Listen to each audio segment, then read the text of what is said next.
Parang playoffs ang intensity, Wemby versus Cade. Matindi ang pisikalan, buti na lamang at wala pa si Isaiah Stewart. Lumaki na naman sana ang gulo, di nakaligtas si Wemby kay Cade. Pinisikal, bagsak ang alien. Parang 90s sa tindi ng depensa. Eto, magandang laban to. Two of the future face of the NBA, Wemby versus Cade Cunningham. First possession ng Detroit Pistons, naiskoran kaagad ni Jalen Duren si Wemby. Most of the shots sa interior mga idol ng home team ay contested ni Victor Wembanyama. Lockdown ang paint sa alien. At ang mga sumunod na drive ng Pistons mintis na mga idol. Highly contested ni Victor Wembanyama. Off to a good start si Devin Vassell mga idol. 2 out of 2 from the 3-point area. And Wemby early highlight alley-oop slam dunk.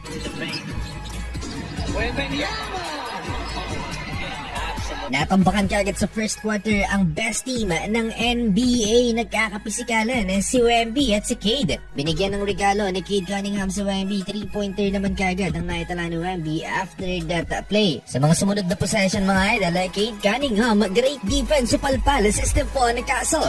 At 3-pointer from top of the key for Cade Cunningham.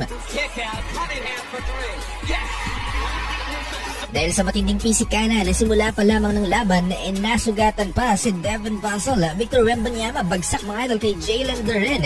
Steal ng Pistons, 7-0 run for the home team. Potential final preview to mga idol kung hindi man ngayong taon magtapat sa finals ang dalawang team na to. Maybe 2 to 5 years from now, makita natin sa finals ng NBA si Cade at si Wemby. First quarter pa lamang pero mararamdaman mo kagad na nasa ibang level ang intensity ng laban na to mga idol dahil sa matinding depensa both teams. Pareho pa naman din ang Pistons at San Antonio Spurs na hindi nagre-rely gaano sa 3-point shooting. Mas naging balance ang offense and defense nang ipinasok mga idol ang ilan sa players off the bench. Caris LeVert, Paul Reed and Ron Holland II.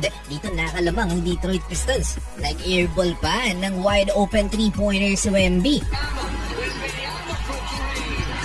Eto sa depensa mga idol, dito nang galing si Wemby sa pintura at ang akala nga libre ng 3-pointer ni Ron Holland II, nasupalpal ng alien. Ibang klase ang bakbakang to, dikit ng laban mga idol 27-24 and of first quarter, lamang ng 3 ang Detroit.